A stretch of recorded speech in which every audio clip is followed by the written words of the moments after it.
So welcome. This is the discussion and talk we're going to have about collaborating on creating activities for Article 2. And we came up with this idea, Scott and April came up with this idea because we thought we're not the only 3 people in the world who are thinking about this. We've got wonderful, wonderful creative people in our Soul Matters sharing circle that we really are glad you're here so that we can riff off of each other and share ideas for this fantastic new thing that's happening in our faith. I will put things like chat links and any ideas you have into a Google Doc and create a little bit of form around it. So you don't have to worry about that. You can just riff as much as you want to.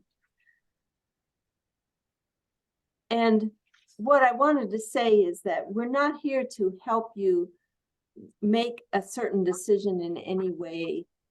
We're here to help you discern how you feel about these values and inspirations that we're talking about as a congregation.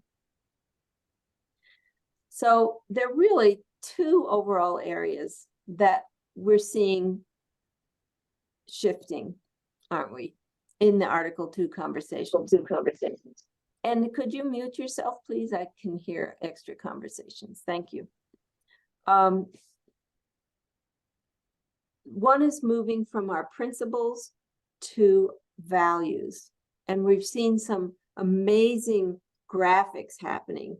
The UU Piglet, have you seen UU Piglet on the Loretta thing? All these fun things that are happening. The other is moving from a list of sources to a description that says we have inspirations in a general way. We're not going to list them. That makes room for the 8th principle, all these racial justice things, rather than people continually realizing, oh, wait, we want to add this as a source. We want to add this source. We're not going to look at a list. We're going to talk about general inspirations. And of course, love is at the center. So out of love comes, in whatever permutation or graphic that you've seen, interdependence, equity, transformation, pluralism, generosity, and justice in no particular order. The other big change that happened at General Assembly is that we moved from, well, there were several amendments that were accepted, but the big one in terms of these 2 things about the list and the principles to values is that we added scientific as a source. The direct experience of mystery and wonder was stuck back in. We're talking now, whereas before the Article 2 said sacred and secular, it now says sacred, secular, and scientific. So, given that, and given that Scott and I and April have been writing packets now, we're writing our November packets, believe it or not, and we've put some of these ideas in. What we're looking for from you, our sharing circle, is the things that you see as activities and games and ideas for how to introduce this to our families and children so that they understand with depth and breadth what's happening in our ever-changing living tradition of a faith. And Katie, can I just add because to that intro, I mean, I'll underscore a couple things, but just to take a few seconds, Katie was really generous. Oh, I'm glad April's here. Let me wait till April gets on here. She's a sign. Yeah, I know. I hope she. There she is. April, holler when you can hear us. I can hear you. Sorry, I'm late. Oh, there we go. Well, it's perfect timing. I was about to talk about you. So I'm really talking about both. So just to piggyback on what Katie said to kick things off. Here, let me admit these people. And you go ahead and I'll admit them while you talk. Okay. Katie was actually generous when she said, so April and I were working on the first RE packet because Katie was not able to. And Katie had said how April and I realized, oh my gosh, why are we trying to do this alone? We could grab other people's creativity. Well, to be honest, it was a little, it was more April and I realized, oh crap, we don't have any clue how to do this. We need help.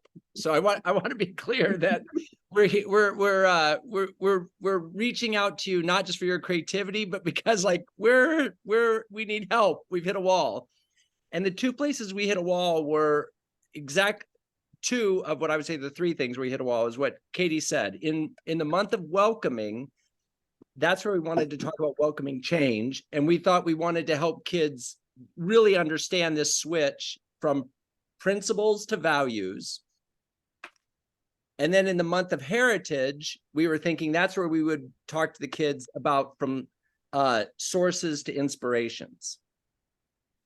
But we weren't really struggling with necessarily how to talk to the kids about it. Our big stuck point is when we move to the games and activities about how to experientially capture these ideas, right? Okay. So we do need help figuring out how to articulate this stuff in language that's, the kids can understand, but it really is that experiential learning. After you say principles to values, what activities do that?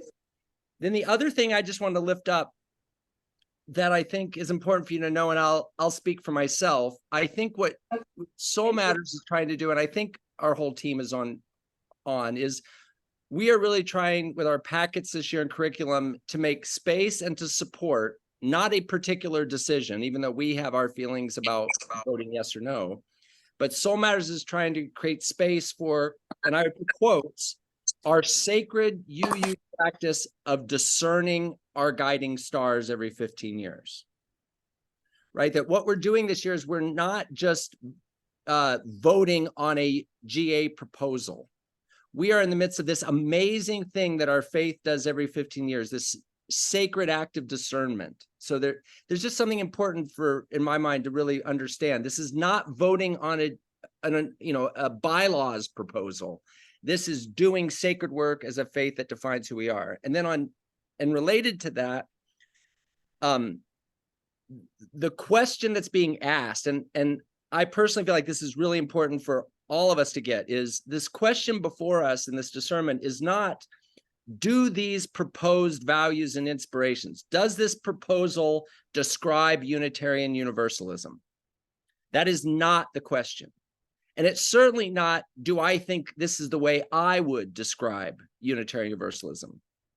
Instead, the question what we're wrestling with is, what values will help our religion be most impactful and relevant to today's hurts and challenges and opportunities? So out of all of the values we care about, which ones do we need to put front and center to be relevant to our today's hurts and hopes? Does that make sense, that distinction? That's very different than, is this the best way to describe Unitarian Universalism? Because we feel like if that's the question, it's a dead end. And it ends with us all fighting and, it's just weird. Is this the best way? And, again, you just put 5 of us in a room and you're not going to get agreement on the best way to describe Unitarian Universalism. But if we talk about what values do we need to put front and center to guide us in this today's day, that's more helpful. So I just wanted to add that to the mix, Katie. Excellent. So what I'd like to do is to encourage us to get our brains going for this brainstorming part, is share a little quote. This is from Dr. Albert Einstein. If at first the idea is not absurd, then there is no hope for it. The guy was amazing. If at first the idea is not absurd, then there is no hope for it. So what ways, and you don't have to do it according to a certain value, if you want to, you say, oh, well, when you said transformation, I can see turning ourselves inside out. I mean, what, some kind of calisthenic thing. That's fine. But if you just sort of riffing to start with, and you have an idea, you could unmute yourself and share it. And we'll do this popcorn style to start with as we warm up our brains. And Katie, I'll take notes. And April, can you help me take notes? That way Katie can just facilitate. Wonderful. Or put something in the chat. The downside of the chat is that then we can all riff on it and talk about it. But if that works for you, please do too.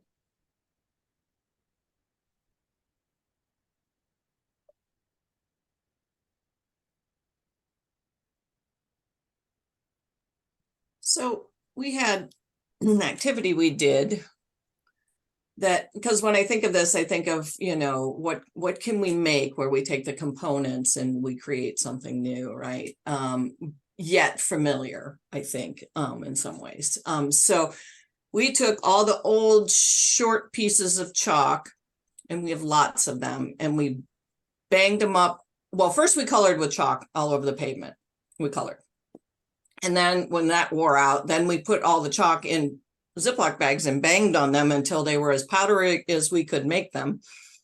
And then put them in bowls and mixed them with water. I feel like we might have added baking soda. Can't recall now. Let's try it without first. But I think we did add baking soda and stirred it up, and then used paintbrushes to paint all over the paint with the chalk. And so we basically had the same thing, but we were able to create different types of drawings, and we were able to, painting is very different than coloring on the asphalt with chalk. We used the big foam brushes, and that was fun. And that would we talked about that, the ingredients that how we could, it was changing something known and familiar into something that we hadn't seen before, but essentially we were using it for something similar. I can't remember why we talked. That's what we talked about. And we liked it better.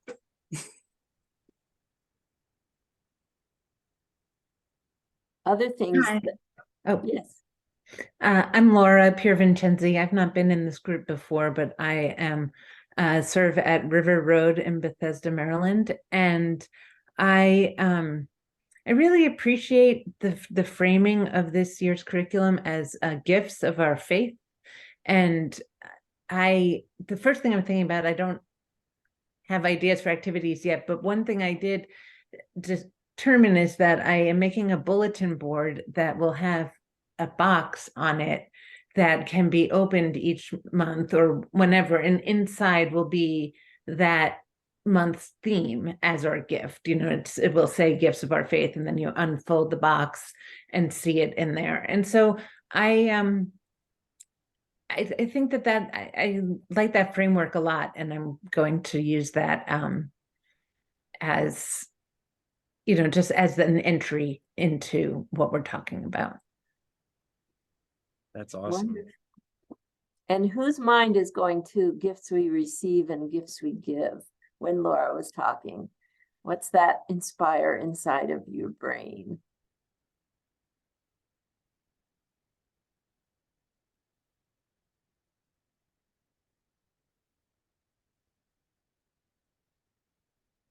That's the two parts, isn't it, of getting and receiving gifts. I wonder if there's something on your bulletin board that reflects that two-part thing. Well, and again, this is where I have more of the ideas, but how to figure out how to experientially get it. The reason I'm loving this frame of the gifts of is because implicit in that a gift is, it speaks to two things, right? Both gifts that we get and gifts that we are called to give. So each month, it's not just the question about, what does the value of transformation give us? It's also what does the value, cause us to give. So I'm just thinking, I haven't figured out yet, but I just wanted to name, I'm trying to figure out how you do that on a bulletin board, right? Like, it's not just the one, right? It's like I don't know, too direct. I'm just trying to figure out how you capture both of those pieces when we're talking. Right. I hadn't actually thought about that, but I think that one thing I can do is come up with some some wording around it. And then talk about it more in the classroom. Like one bulletin board can't do all the work, right? It's just sort of a fun entry point, and then we will talk about that idea of giving and receiving. If we get the gift of transformation, what does that allow us to give back? Yeah. And Colleen has raised her hand. I love that idea, Laura, and the conversation. Don't have anything original to contribute so far, but my immediate thought when that came up about the gift box is that something should go back into it, so they get the value out, and then is there something that each participant could put back in the box, like some reflection or some, I guess reflection on the discussion of gifts, or it's just physically and structurally, something should go back in the box, and I haven't figured out what it should be, but that seems like that kind of the physicality that you've created with the box calls for something then to go back in the box. Yeah, that's interesting. I hadn't thought about that either. And actually, in my mind, the word that is the gift will stay in the box. It won't be taken out. So then, because kids come and go, and not everybody is there every week. So anytime someone comes by, they can look inside. That's where I am so far. But now I'm getting lots more ideas. So this is great. Well, maybe they could maybe they could pass the box. Like if the gift remains in the box, maybe they could pass the box around, like it could be like a talking stick or something. And then as everyone talks about, but not that it should only be talk, that's not experiential, but as everyone engages with the value, somehow the box could be passed from one to the other. So everyone was kind of giving, paying forward sort of the gift in the group. Right. And I know we're encouraged to switch from Wonder Box to Gift Box this year, which I like a lot too for our introductions. And Janet's thinking of something, I can tell. I have two things popping in my head. I'm Janet Murphy, DRE from Unitarian Universalist San Luis Obispo, which is in Central Pacific, California. Two things are just popping into my head. One is sort of the idea that our new love-centered flower cluster, to me, kind of resembles Venn diagramming. And I'm wondering about taking love as the center and making us in the center with that love, and then Venn diagramming off of that and having one side gifts we receive and one side gifts we give. And then using some sort of box, which I might introduce during our discussion time, and open it with whatever the theme that we're using right then. But then I think I would take it and add it to the bulletin board, because if we keep it in that box, we don't see it all the time. Something that was brought up recently when we were talking about the new, I'm going to forget. What's it called, you guys? The new additional packet for coming of age, not beloved? No. Beloved?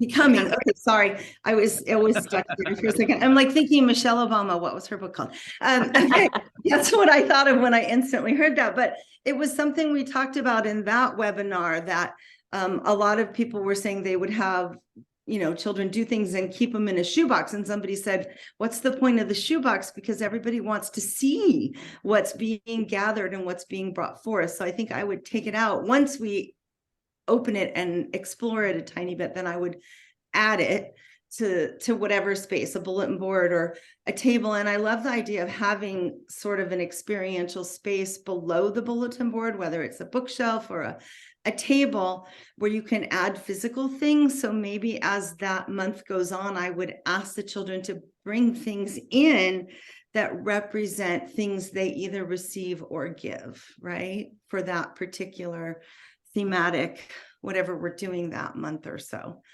And that maybe there's spaces where they could add physical things, or if they bring drawings or words, or we could do a brainstorming and we could put those on the outside in the Venn diagram boxes. That's great.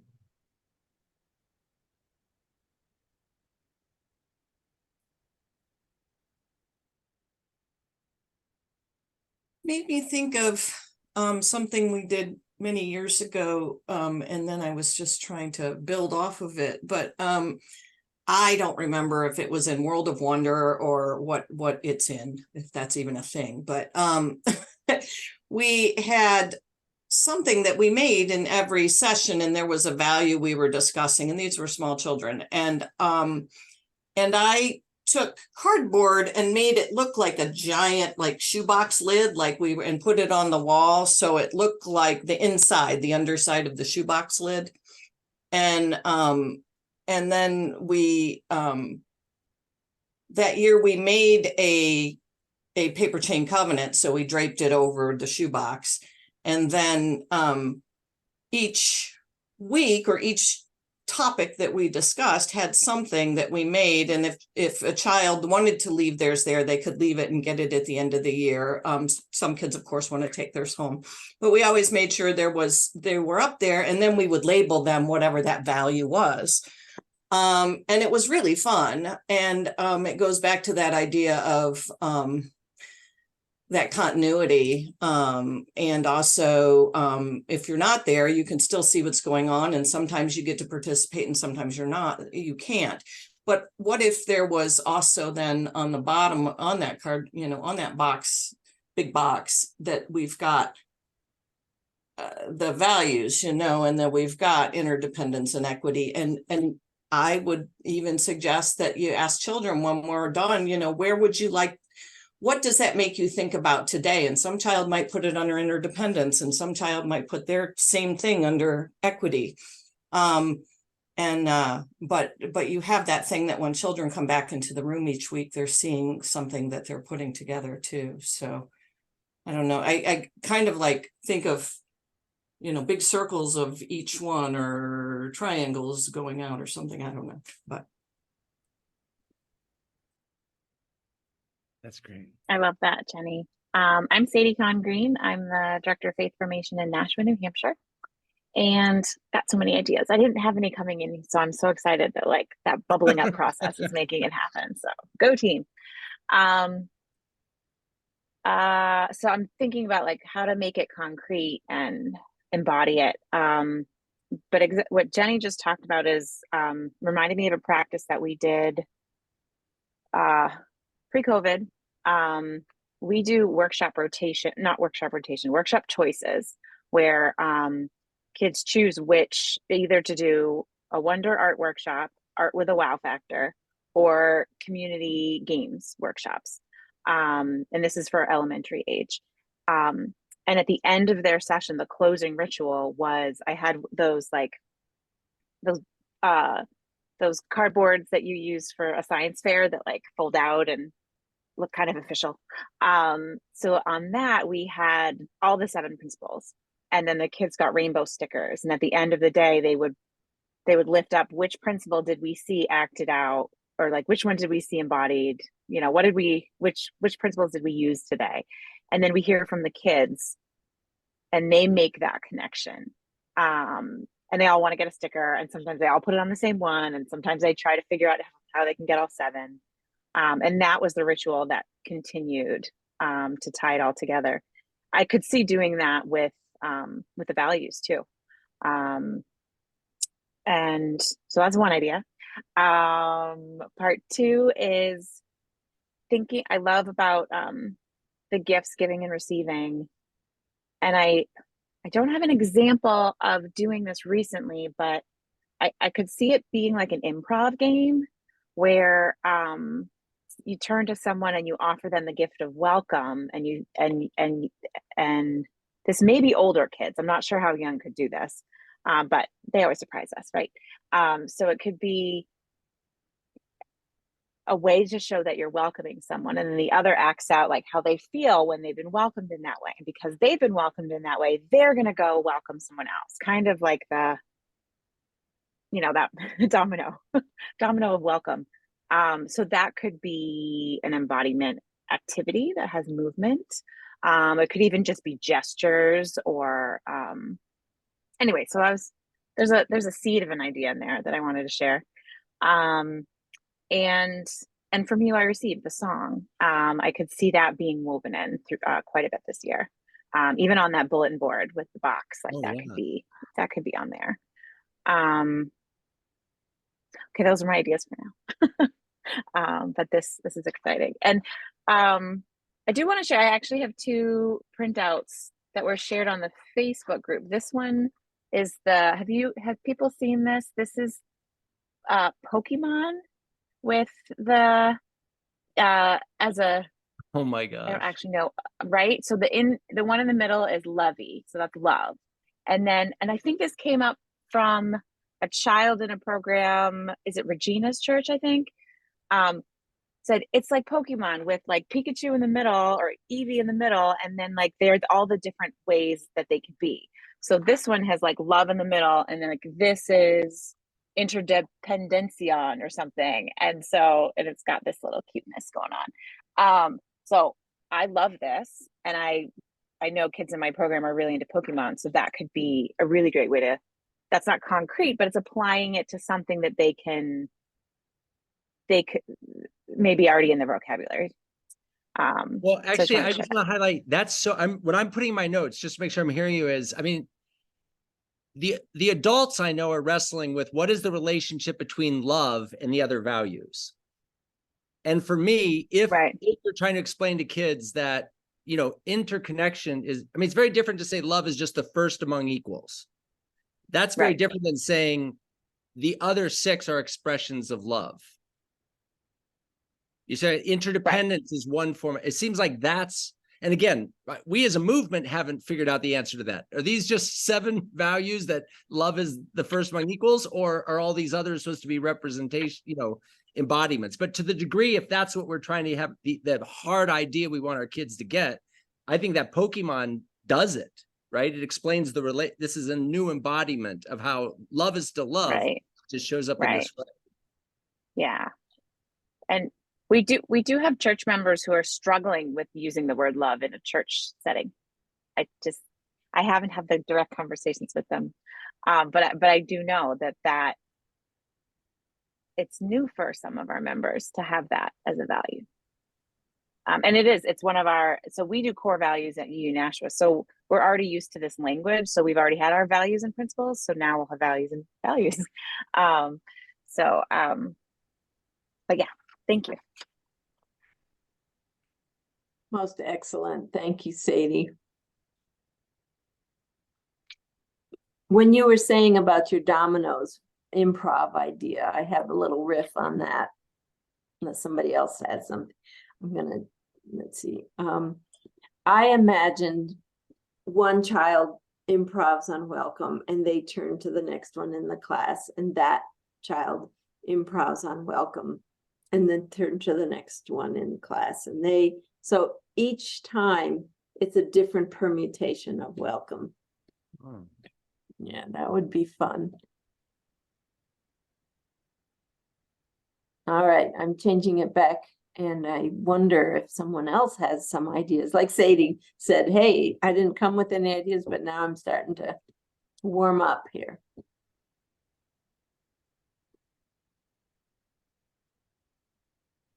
And as folks are thinking, I can just name a pickle that we were struggling with. So before we even talk about the values, right?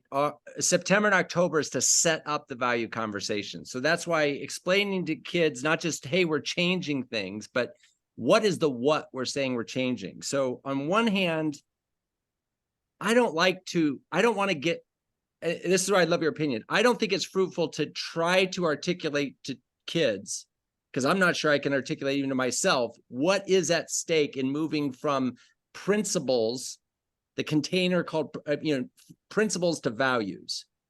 I mean, it's not like, what does it mean to shift from those two types of things? That doesn't seem to be fruitful to me. So that's a question I'd love the group to help with.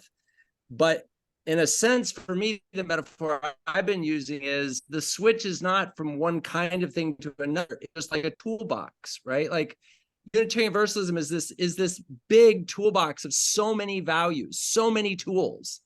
And every time you pick up the toolbox, you're going to, the 7 tools you grab from that toolbox are going to depend on the thing you're trying to fix or build, you know? And so I kind of think about that metaphor of a toolbox, but that's not a game. You know, how do I get to a game or an activity from that metaphor? If that makes any, is that metaphor helpful and useful? And if it is, what game or activity or craft might be able to engage the kids with it? All right, so I really appreciate this, like kind of a think tank. And as you guys are talking, I'm thinking and Googling some different things. And so far, what I've kind of come up with is, like, I took the word interconnectedness and what kind of symbols represent interconnectedness. And one of the things that came up for me was a puzzle. So, you know, what about like a puzzle piece, or like a 6-piece puzzle that you can connect, and then each of these puzzle pieces have something, a symbol on each of the pieces. So that's what I'm working on at the moment, because it's kind of like a game, and you know, you're talking about interconnectedness, and then it might be a visible tactile item for the kids to put together, and understanding the whole concept about interconnectedness. And what does this look like if we don't have all of our values together? Just that's where I'm at the moment. Nice. That's great. So one of the things that popped into my head, in terms of, Scott, when you were talking about toolboxes and then the puzzle piece idea and the sticker idea, I'm currently serving in First Parish Taunton while I'm also working for Soul Matters. And my kiddos are kiddos, my own kiddos that I have birthed, and my church kiddos are kiddos that need to move all of the time. And so I'm always looking for ways to incorporate movement. And the first thing that I thought of was like a Velcro relay race. So you've got 2 teams, and each team has these toolboxes, and with a symbol that identifies each of the values. So your hammer is one thing and your screwdriver is another thing. And then you've got a volunteer, whether it's your class leader or a kiddo with mobility issues or a kiddo that just doesn't want to run, up at the front. And they hold up or read off some type of something. You know, I fell down and I got hurt. And the first round is, what are the gifts you're given? So now as a team, you've got to figure out which gift you want to give, right? Is that love? Is that interconnectedness? Is it generosity? And there is no right answer, right? So both teams then run up, Velcro their tool, and then they explain it. And then round 2 is those same scenarios, but what are the gifts you'd want to receive? And how do those play out? Are we giving the same thing that we're receiving? Do they need to change for different circumstances? And then you've got all of the pieces, movement, accessibility, and they're looking at real ways to implement these values into their real world and into their everyday life. So that was the game that popped into my head. Oh, that's great. Comments, riffing. Whatever image you maybe decide you want to use, I've done this just a few weeks ago with a chalice. But whatever image you may want, and yet include the words on it, because puzzles are always a little simpler if you have words. As we learned, the kids are like, how does this go together? I'm like, no clue. I just cut it apart. But but I had one kid who was really good at it. But we took all these I made a chalice, then I cut them into chunks, and then they colored them, and they had various multimedia ways of creating whatever they wanted to create on that. And then we put them back together to form the chalice and the flame. and they didn't know what they were making until they put it together. So, you know, you could do something similar and still include the words, but they might only have, you know, and they might figure the words out because someone might have LO and someone else across the table has VE, but still that doesn't matter. But then once we're putting them together, right, it makes something completely different, that very simplistic, you know, something completely different than what each of us created individually. So, and it shows our gifts that we are offering into that as well. I like the idea of using lots of tactile manipulatives too in the beginning when we're talking about taking apart and putting together. So maybe we have big tubs of wooden blocks that I brought from my children that we use all the time. So maybe everybody builds their own structure and then we take them all apart and we use the same blocks to build one all together, right? Just to talk about how things change and how when we put them all together, we get a different, you know, visual. And you could do it with all kinds of, depending on whatever manipulatives you have. You do it with toothpicks and marshmallows or straws or, you know, whatever is available in your particular scenario. That made me think of that activity, kind of classic activity of kind of accessing your recycle bin and building whatever you can conceive of from an apparently random, actually random collection of items. And then the challenge, like you were saying, Janet, would be to use the same materials. So like have one team or whatever, open the recycle bin, use the materials that are in there to build something, and then another team be asked to build something else with the exact same materials. So it's not like you're opening a second recycle bin with a different set of materials. So you're remaking something with the same materials.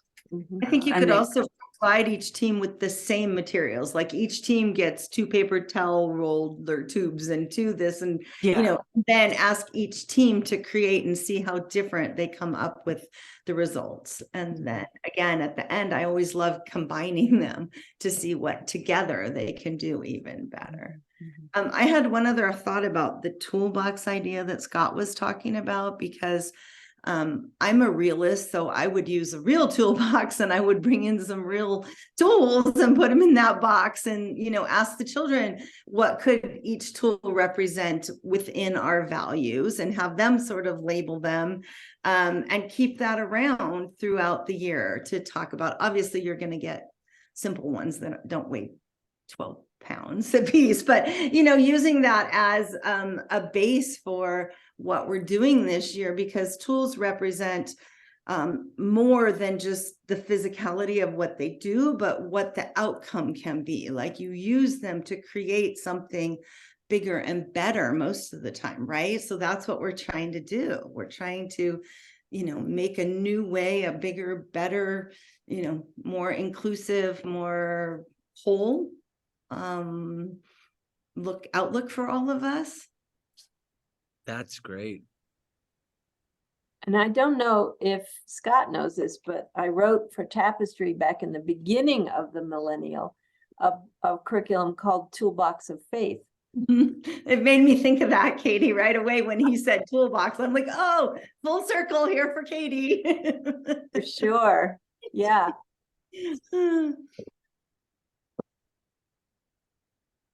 That's great. What real tool would we put in for pluralism? Pluralism's the one that's going to be hardest for me. We've been talking about transformation. Yes. Well, Like I'm one just of those- saying, I mean, the only knife I have in my toolbox is one of these Boy Scout ones that's got 30 blades on it. Or it's like one thing's a scissors, one thing's a screwdriver, one thing's a blade, one's a, you know. Yeah, But that's what I they're all was in the going to say knife. too. They're all included in some ways. I also thought of one, it could be like a ratchet where it has the parts that fit on and take off so that you use all different sizes, but it's like one tool that does all multi. Yeah, it doesn't work without all those parts. Right. A ratchet set that only has 2 ratchet things left is is a Blackie ratchet wrench. Right. Or a He's ring going of to Allen recycle bin. keys. Yeah, Allen keys could work too. I thought of that too. Yeah. Or just a bunch of screws and nails that are different sizes, different heads, different, Yeah. And they don't have to be tools, right? I mean, like for transformation, silly putty might, the things you put in the box, or, and obviously we'd want some of the old, the traditional principle, like democracy. Maybe that's not what we're pulling out, but a calculator that keeps track or something. But I mean, there'd be enough things in there to represent all the values and the principles that are going on right now too. I mean, my real toolbox has all kinds of random stuff in it, you guys. It's not just a saw and a hammer, right? Like I can pull out some strange things in my toolbox, but if they get used, you can use zip ties and yeah, I can What think would of. you use for mystery? So I want Yeah. I want to toss in another idea into the way we think of the toolbox. Toolboxes that I've used have little shelves and compartments in them. So the compartments could be the values, and the things in the compartments could be different ways these values are expressed or lived out, or so that you could have more things to talk about. What is love? What is interdependence, equity, transformation, pluralism, generosity, justice? What ways can each of those be expressed? And then you have maybe a little more range of things to talk about, and for kids to, oh, this thing reminds me of something I did, and they can tell their stories through it. I actually love that because it makes me think, Paul, all those little compartments still fit inside that one big compartment that's the outer edge of your toolbox, which is our package of love, right? Oh, that's. And it's a lot bigger and got a lot more stuff in it than it looked like before you opened it, right? Also, I'm thinking of kitchen tools in like an organizer in a drawer. Also might fit the metaphor. That's cool.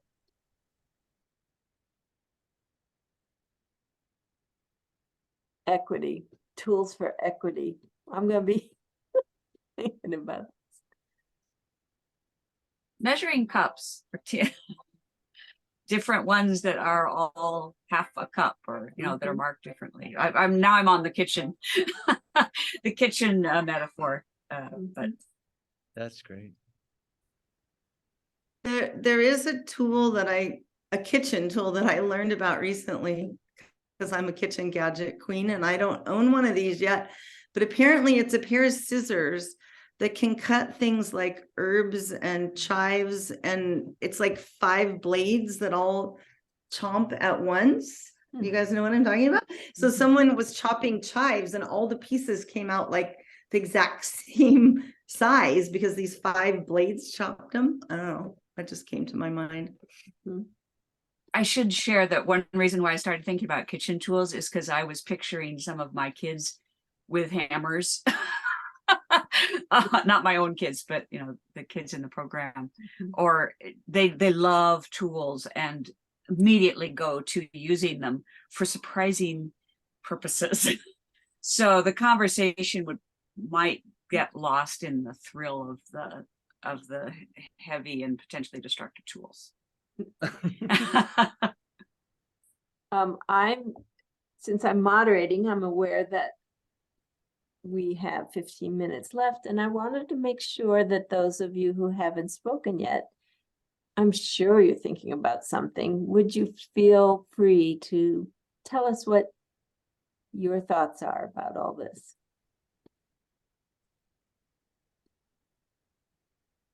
So I'm not as creative as you guys are. I'm just going to put that out there.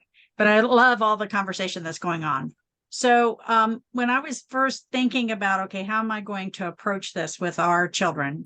And we don't have very many, but they're highly active. So they need to have a lot of activity. And so to introduce the topic of change, why are we doing this? To me, what do you change? What do they change every day? They change their clothes every day.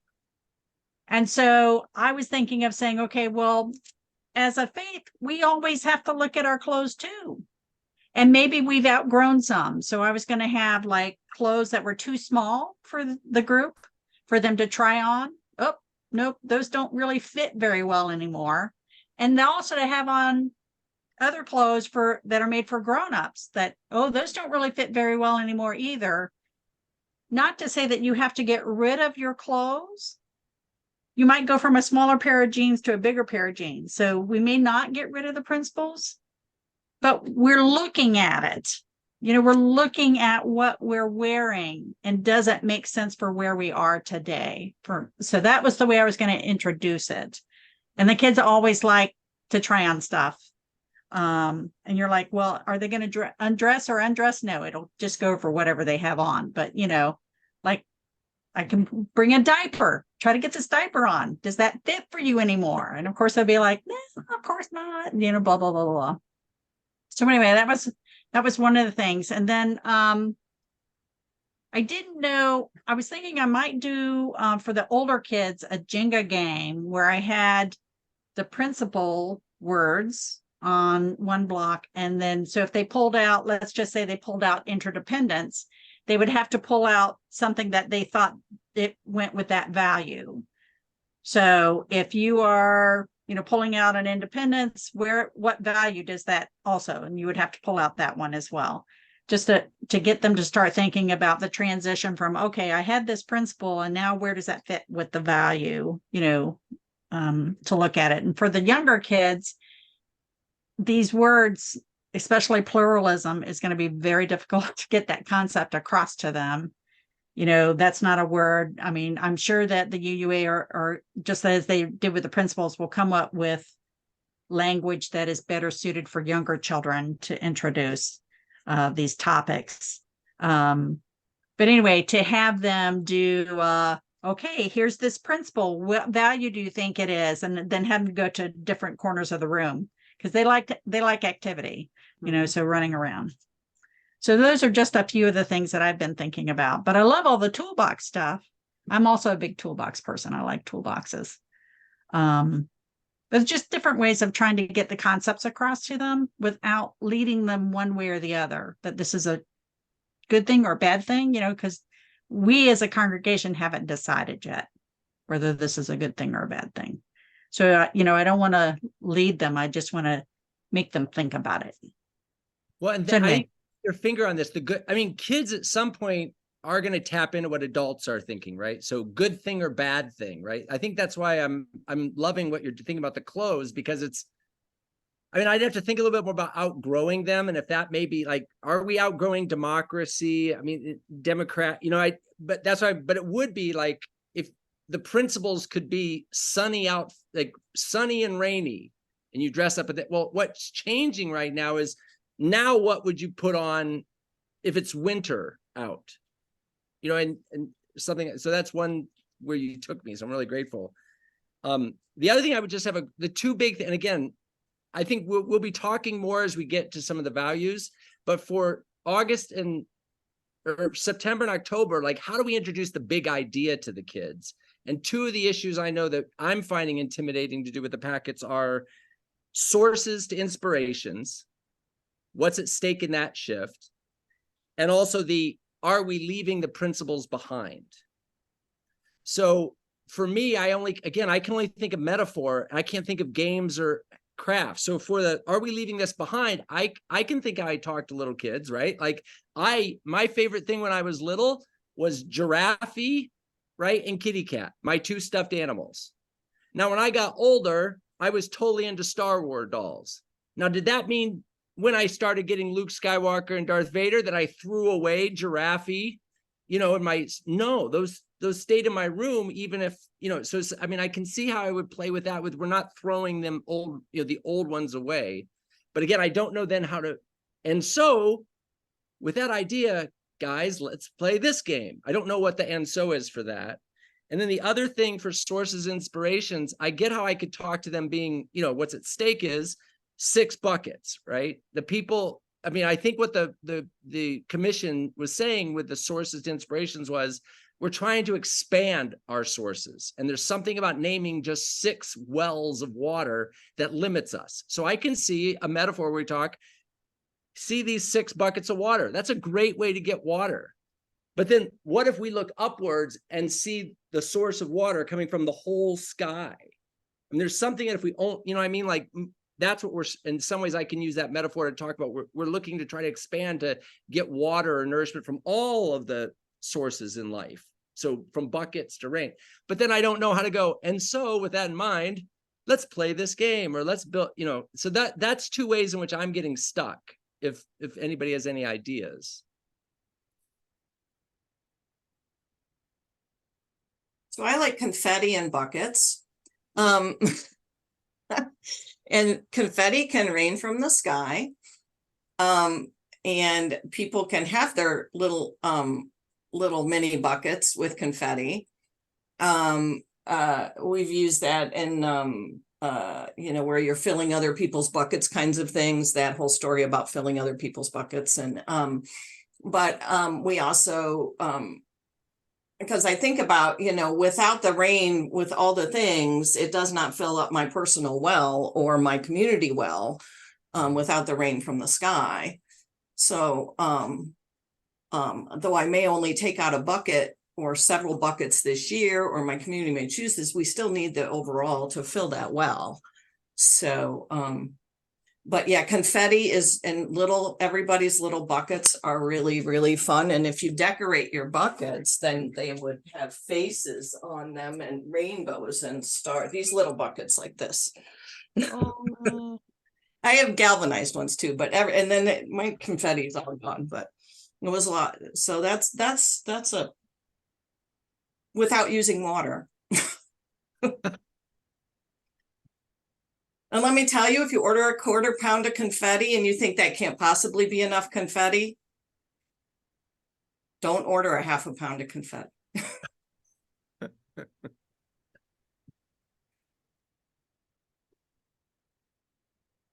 I love how we're all different, because I don't ever want to use confetti. That stuff drives me cuckoo, gets in everything. But Jen, I have like 3 bags full of the kind of confetti that they use to make the carcerones, the eggs that they use for traditional, you know, Hispanic fiestas and stuff. I'll ship them to you. very nice. I was wondering if Jasmine and her mom have anything to contribute. You know, we're both very new at this. We haven't even seen the curriculum yet. So, you know, we feel like we're kind of behind here, but we've gotten a lot of good ideas. One woman was talking about matching the values to the principles, and I thought of like a memory game, like when you have all the cards out and you take like a value and match it with the principle that it fits, and then you could take them away and you could see how fast you could kind of do that. That might be fun. But that's really the only idea I had. I love it. Thank you. And Devin, what you thinking about? So I had a very silly thought, and it's a very millennial silly thought, as you all were talking. So when I was in elementary school, we would have like these school-wide fundraisers, and at one point, like if you won, like if you sold the most, you got to go into this like machine that like scrambled money all over the place with the air. Do you guys know what I'm talking about? Okay, so some of you do. And I was like, what if those were the values, and like you got points for whatever values you got to like grab before they hit the ground? Now I have no idea how to implement this, but it was just like this image that I was catching of like what happens when we receive these values? Like what do we do with the values in terms of like, you know, in the case with the money, like you basically got money that you took home with you as an elementary schooler, and who knows what you would do with all that money. But like, what would you do if you collected the values and like tried to catch all the values? I mean, I don't know. This was just like an image that popped into my head. I don't know where to go with it, but it was like between the confetti and the buckets, like that's where I went. But like there's something to be said for, okay, this kid got like 10 pieces of interdependence and 2 of pluralism. So like, what does the kid do with that? Well, Yeah. like, I don't know. So What about if he gifted another kid then? Because usually we hoard the money, right? And then we take it home or go buy cotton candy with it, right? Nobody's usually passing out the money they grabbed. But so we get we values, and instead of, that's the gift we've received from this fun game. And then we take these values and maybe they're on the backs of stickers or something. And that's what we've just collected, and it says the name on the back, and then we gift it to someone else and say, I am giving you the gift of interdependence or something, I don't know, and give them a fun sticker that, maybe the sticker actually has something to do with interdependence, I don't know. I don't think that was particularly helpful. No, Jenny, what you said was helpful to my idea. I don't know if this It conceptually all would ever begins work. with ideas. There's no worries. It all begins with just the idea that, you can't get started without it. Yeah, and just as that image popped into your head while you were talking, I started thinking of that game you play with balloons where you have to keep them up in the air, and like on the balloons you could write values or something. That's not fully formed either, but just talking about it, always inspires more things. Because like aside to that could be like, one of the things that I'm trying to do with the youth group is they're going to start handing out coupons to the elders, like the coupon books that you give family members, maybe like I'll help you with the dishes this one time.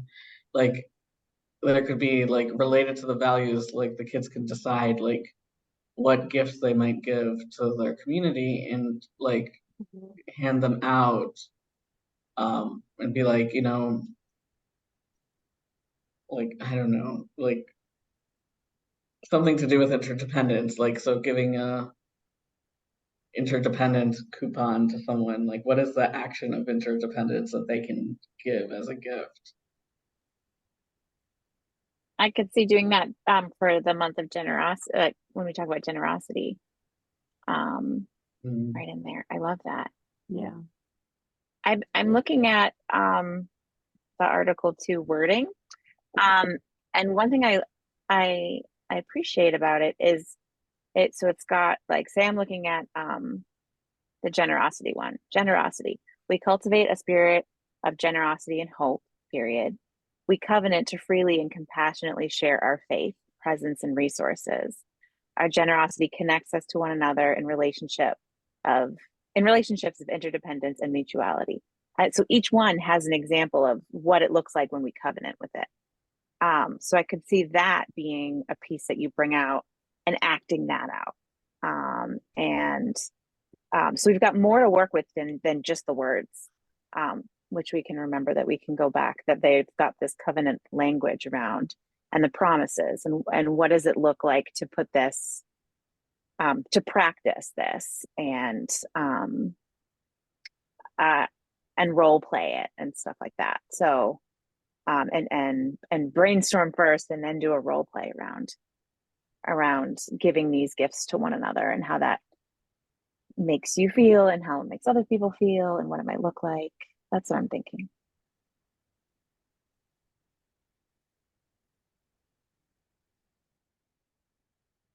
Sadie, that's so cool, because I'm writing the generosity packet right now. And the gifts are hope, gratitude, some other ones. Oh dear. Hope, gratitude, something and something. But those two, for instance, gifts. And acting them out and giving them in coupon books.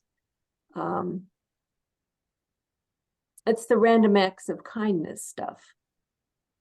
You know, you could see a coupon book of random acts of kindness the children come up with to do at the end of the congregation, at the end of the service to the congregation.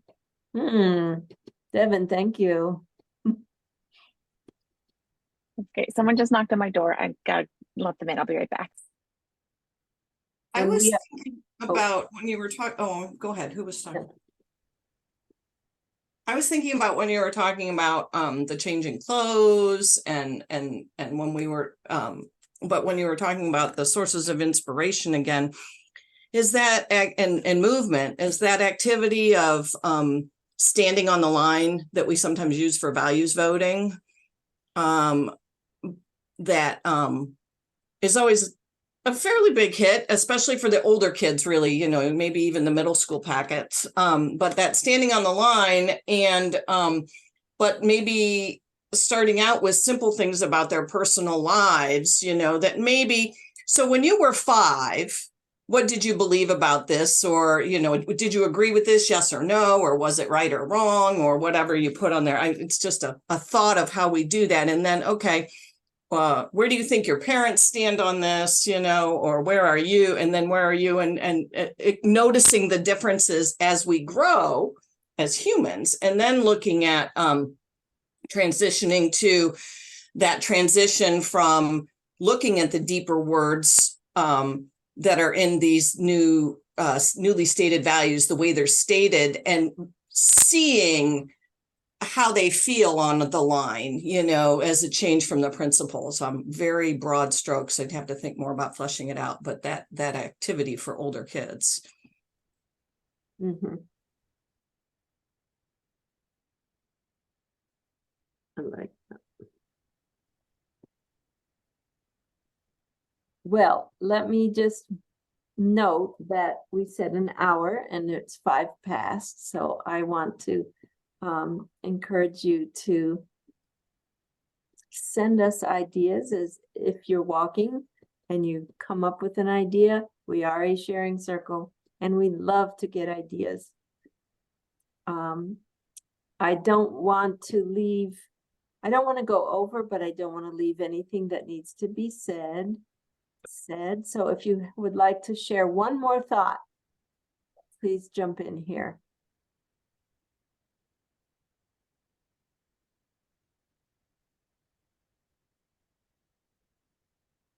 I have one more thought. Okay, because we didn't get to talk much about the question about sources and inspirations. And one piece, the way I read it is that it's more individual and we're supporting each, like your inspirations may be very different than mine because you may have a different family background, a different faith tradition that you come from and your family comes from, and that's okay. And so I'm just thinking it could be a way that it looks at that. I don't know if I'm the only one who reads it that way, but I like that's the beginning of my thought, right? But it's not like all of these are your sources. But Judaism is more my source because of my mom's side of my family, right? Then it seems more authentic for me for that to be my source than Hinduism, even though I can still learn from Hinduism for sure. It's like I'm going to do the practices of my family that I grow up with and I'm welcomed into, not the like practices that it's about like appropriation type stuff is what I'm thinking of. Does that make sense? Oh yeah, that's great. So I don't have an activity, but oh no, I do. This is how my brain works. So it could be an activity of, I don't know how old, but starting to think of what are your sources? What are the things that bring you comfort? What are the traditions? What are the stories? And so that could be a reflection activity. I'm thinking that's more even like coming of age and high school, but I'm sure we could figure out something for younger. Mhm. Mhm. What ideas did that bubble up for people before we go?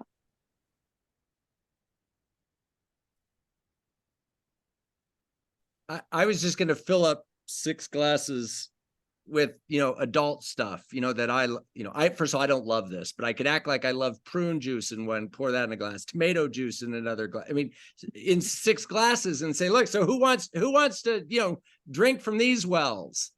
I mean, as the point, right? Like, if you limit it to 6, it's not everybody's gonna want to drink this stuff. Now, again, I don't know how to go with the game with that, but and it might get very messy from there. I'm not sure, but there's confettis already all over the floor. So what difference does it make if we're pouring liquid all over too?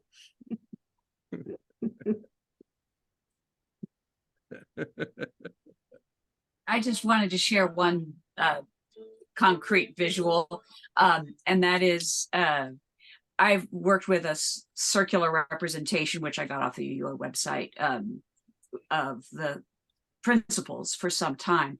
And I superimposed that on a Frisbee. And the kids enjoy throwing the principal Frisbee. And whenever we start talking about a different principle, we, someone gets to throw the Frisbee. And the new representation of the values is already in a circular format, so that could also easily be superimposed on a Frisbee.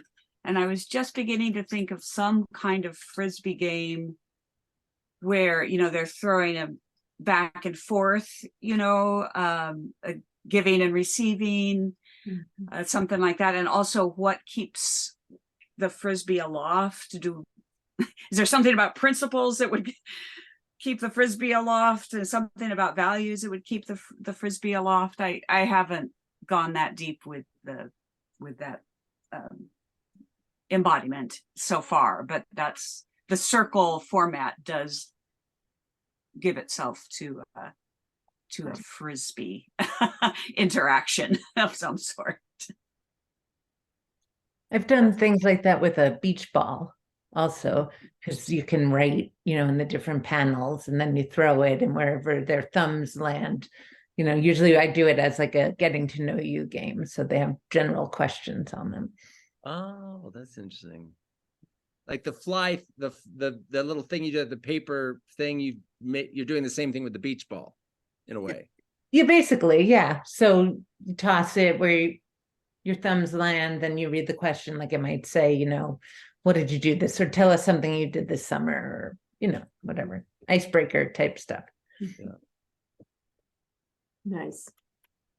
Thinking about the sources from, we had Lewis Carroll and Dr. Seuss, and then we had Hogwarts, different generations of looking, and we've got, The Last Airbender, and moving forward into things that I don't know anything about right now, anime things, and whatever, maybe the summer's thing, Pokemon, and these are all, all things with some depth to them that were very inspiring and may still continue to be very inspiring. And just because we appreciate the lessons and things we learned from The Last Airbender does not mean that Alice in Wonderland no longer holds anything for us either, or some of those things. So some sort of thing where we start to think about, find out from your parents or your grandparents what were their favorite books, or and we've learned that sometimes Dr. Seuss isn't really our best fit, and it was then, and it's not our best fit now. Not that we're changing necessarily everything that Dr. Seuss said, but we're going a little further along because we're a living tradition. So and now we have Barbie. I know. That's the one. I should have thought of that one. Barbie's just trying to keep up, she's been around a long time. And I'm sure you've seen that Greta Gerwig is a Unitarian. And if you Google her, she has a whole interview about how this has affected her directingship. directorship. Yeah, fascinating. She also directed the Juno. What was the movie? She did Lady Bird. Lady Bird, that's what it was. Thank Yeah. you. Thank you. Fascinating. And she said, yeah, and I love how she says Unitarian Universalist. Yes. Not just Unitarian in her interviews. I was like, yeah, there you go. Cool. But yeah, I have 18 people from our church who said yes to going to the Barbie movie with me tomorrow night. I just sent an email out.